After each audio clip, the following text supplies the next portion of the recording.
J'ai Daniel en tête avec cette pièce Les mains vides. Zébi Cassifleur, bonjour. Bonjour Mariam. Ah, que ça fait plaisir de retrouver notre conseillère en santé capillaire. Oui. Avec elle, généralement, nous abordons les questions relatives aux cheveux, à la santé du cheveu, au cuir chevelu et tout ça. Tout à fait. Et ça faisait un moment qu'on ne l'avait pas vue. Absolument. Alors aujourd'hui, pour son retour, nous parlons de coloration et de décoloration. Oui, tout à fait. Alors, il faut savoir que tout le monde a une couleur naturelle au niveau de la peau, au niveau des cheveux et tout. Et c'est la mélanine, justement, qui confère à chacun sa couleur propre. Voilà. Et c'est un patrimoine héréditaire. Donc, on hérite de cela des parents et tout. Donc, la décoloration, en fait, consiste à enlever la couleur naturelle qu'on a et à mettre une couleur souhaitée. Alors, vous avez pour ce faire, pour faire la coloration, plusieurs types de produits. Vous avez les premières colorations, on va dire, qui ont tendance à être agressives. Pourquoi? Parce que, comme je l'ai dit tantôt, elles enlèvent la couleur naturelle du cheveu et elles mettent une autre couleur. Et ces colorations-là sont dites permanentes parce qu'elles ne s'enlèvent pas. Au fur et à mesure qu'on fait les shampoings, c'est seulement la pousse des cheveux qui fait qu'on voit deux couleurs. Voilà, qui fait qu'on voit la différence. Ça recule. Voilà, mais ça en recule. fait, ça ne part pas. Ça ne part jamais. Voilà. Donc, vous avez, ce sont des produits, on va dire, synthétiques qui permettent justement d'obtenir ces couleurs-là. Alors, il faut savoir qu'on dit souvent de ne jamais faire ce type de coloration-là après avoir appliqué un produit défrisant. Ouais, Pourquoi? Quand on vient de faire un défrisage, il n'est pas Il ne conseillé. faut pas faire ce type de coloration-là.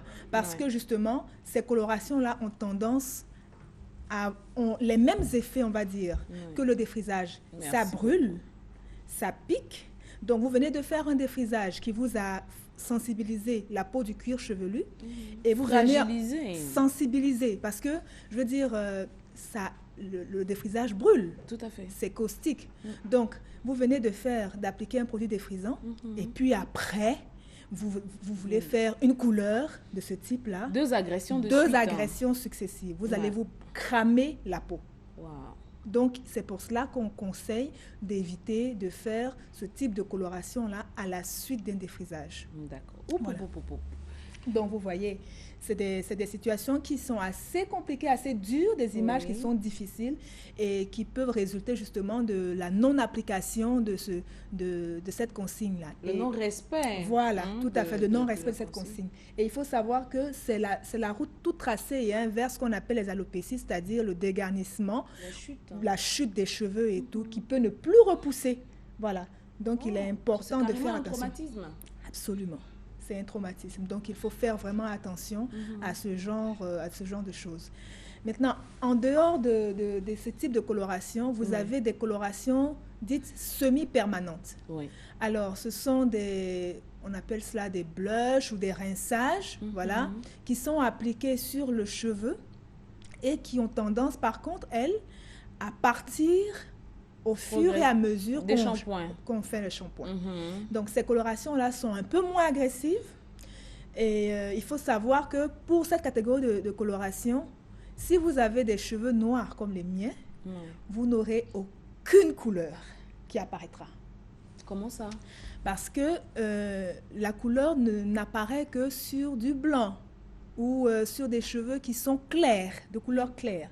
Si vous avez des cheveux blancs, par exemple, que vous voulez camoufler, avec des colorations dites semi-permanentes, vous pouvez.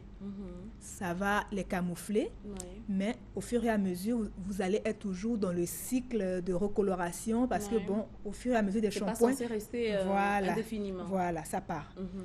Mais en revanche, sur du noir, il n'y a rien qui sort. Il n'y a rien qui sort. On n'avait pas fait le... On se disait, bon, c'est noir, donc s'il y a une autre couleur, ça peut avoir ne serait-ce qu'un reflet. Non. Vous n'aurez, sur du noir, vous n'aurez rien. Vous n'aurez rien. Parce que la façon dont ce type de coloration-là agit, la coloration vient se déposer sur la surface du cheveu. Contrairement à la première coloration qui pénètre à l'intérieur du cheveu, on enlève la couleur originelle et met la couleur que vous souhaitez. Voilà. Donc, ce type de coloration-là se dépose sur la surface du cheveu. Donc, si vous avez du cheveu noir, ce n'est pas la peine d'essayer parce voilà, que vous n'aurez pas le résultat voilà, vous n'aurez rien du tout.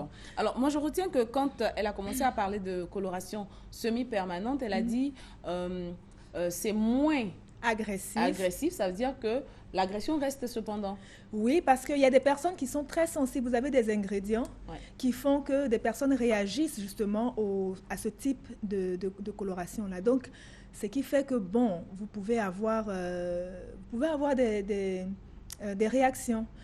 Cela dit, ce sont aussi des colorations qui ont tendance, il faut après réhydrater les cheveux de façon correcte parce que sinon le cheveu aussi a tendance à rester sec. Voilà, si vous avez aussi une sensibilité par rapport à certains ingrédients synthétiques, ça peut réagir au niveau du cuir chevelu et puis vous faire des irritations ou des démangeaisons et tout. D'accord. Voilà. D'accord. Donc, on ne peut pas se passer de faire de coloration, décoloration. Enfin, je veux dire, il y en a qui sont accros qui n'aiment pas les couleurs naturelles de leurs cheveux. C'est ça. Il faut peut-être avoir quelques conseils pour éviter d'abîmer justement. Oui, tout à fait. Bon, il faut savoir d'abord que, avant de parler de conseils, je voudrais dire qu'il y a un troisième type de coloration à base végétale purement. À base végétale, on connaît le henné, le djabi, voilà, qui a une coloration. Mais il faut savoir que le henné aussi a tendance à assécher le cheveu. Effectivement. Il a tendance à assécher le cheveu. Donc, quand vous appliquez du henné, il faut le faire de façon espacée, c'est-à-dire, on va dire, une fois toutes les 4 à 6 semaines. Voilà. Pas de façon rapprochée. Sinon, vous allez casser les cheveux. Oui. Mais en revanche, le henné, il fait du bien à la peau.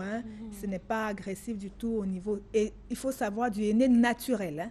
Parce que souvent, les industriels ont tendance à faire des produits dits à base de henné, mais là, ce n'est plus le henné naturel. Voilà, tout à fait. D'accord. Donc, il faut savoir, la couleur du henné, on la connaît. Oui. Et il y a plusieurs variantes aussi en fonction de la région où le henné est cultivé. Vous pouvez avoir du henné rouge, du henné blond et tout. Mais ces couleurs-là agissent un peu, on va dire, de la même façon que les colorations semi-permanentes. Oui. Elles se déposent sur la fibre, sur la fibre capillaire. Elle n'altère pas du tout le cheveu. Le cheveu à proprement parler. Absolument. Donc, il n'y a pas de souci. Par contre, il y a le côté asséchant qu'on peut combler en réhydratant aussi correctement le cheveu et en espaçant l'application du henné. D'accord. Voilà. Donc, on a dit 6 semaines. Voilà, 6 semaines. Par intervalle de 6 semaines avant de faire la prochaine pause. Exactement. Et hydrater pour éviter d'avoir les cheveux des cassures. En revanche, au niveau des conseils, moi, ce que j'aime bien dire aux dames qui nous visitent, c'est on ne peut pas aller contre nature. C'est un peu comme ramer à contre-courant. Vous savez, les cheveux blancs, il y a des personnes qui blanchissent très tôt. Moi, j'ai vu des enfants qui ont des cheveux blancs très tôt. Mais bon, il y a des personnes... précoces. Oui, très précoces. Et vous avez, en revanche, le cours du temps aidant, des personnes de 40, 50 qui commencent à blanchir, mais qui ne veulent pas blanchir. Et qui ont envie de mettre des colorations pour éviter que ça ne se voit. Exactement. Je leur dis souvent, le temps est comme il est, tout part de l'acceptation. On parlait de cela depuis le début. Oui. Il faut s'accepter tel qu'on est. Parce que autrement, vous luttez... C'est tellement d'énergie, Mariam, je t'assure. C'est trop d'énergie pour lutter contre ce qui va forcément s'installer. Arriver, oui. Voilà. Donc, il faut pas ramer à contre-courant. Il faut accepter. On blanchit. On blanchit. Oui. Donc, il faut tout Et puis, ça peut avoir son charme. Ça a son charme. Je vois des femmes qui font des coiffures avec leurs cheveux, mais avec des mèches grisonnantes dedans. Mais et ça a un charme beau. fou. Mais oui. On appelle cela poivre et sel. Oui, c'est comme on dit pour les hommes, par exemple. On dit, on trouve que les hommes poivre et sel, barbiche ou favori poivre et sel, ça a du charme. Tout à fait. Voilà, ça a quelque chose. Mais oui, ça fait un balayage naturel. C'est comme ça que moi j'appelle cela. Il faut naturel. Il faut accepter, il faut que les femmes s'acceptent telles qu'elles sont. Il faut qu'elles apprennent à accepter le fait qu'elles blanchissent, parce que les étapes de la vie, en fait. C'est les étapes de la vie. Quand on prend de l'âge, on prend des kilos à un certain moment. Il faut pouvoir trouver les tenues qui vous mettent en valeur. Voilà, tout à fait. D'accord, donc s'accepter, moi je pense que ce sera la conclusion. Tout à fait. C'est accepter ce qui nous arrive et faire avec. Voilà. Mettre en valeur ce qu'on a au moment où ça arrive. Tout à fait. Ah, c'était important de vous avoir ce matin.